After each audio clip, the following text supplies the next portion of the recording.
Wisconsin's few remaining drive-in theaters is closing for the season this weekend, and maybe for good. The owner of Highway 18 Outdoor Theater in Jefferson is retiring, and so will the big screen unless he finds a buyer. Our Braden Ross was at one of the theater's last showings tonight.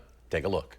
Here at the Highway 18 Outdoor Theater, the fun really starts when the sun goes down. But this Saturday, the sun might set on this theater for the last time ever. This is really a labor of love. And anybody who owns a drive-in theater is not doing it for the money. They're doing it for, for the love of the venue and love of movie theaters. This is an old-style 35mm projector. Lee Burgess's love of movie theaters goes back quite a ways. When I was in grade school and high school, my music teacher was the projectionist at the local movie theater.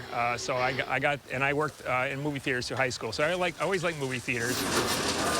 25 years ago, he took that love of movie theaters to the next level when he bought one. It was a graveyard site.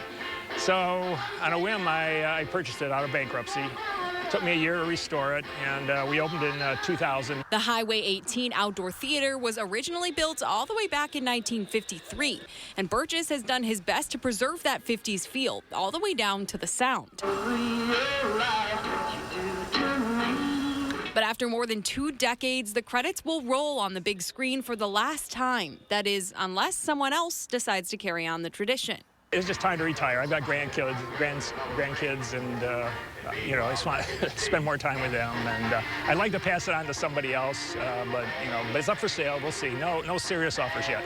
As Burgess's dream sunsets, he's using the theater's last showings to help others' dreams make it to the big screen.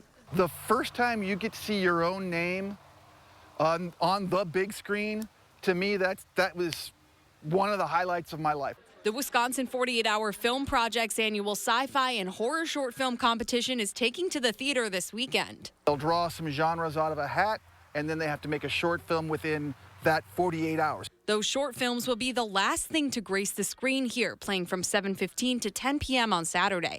But Burgess is still hoping that someone will come along to change that.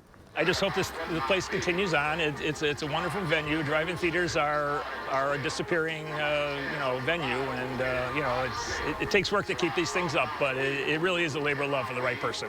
Reporting in Jefferson, Braden Ross, News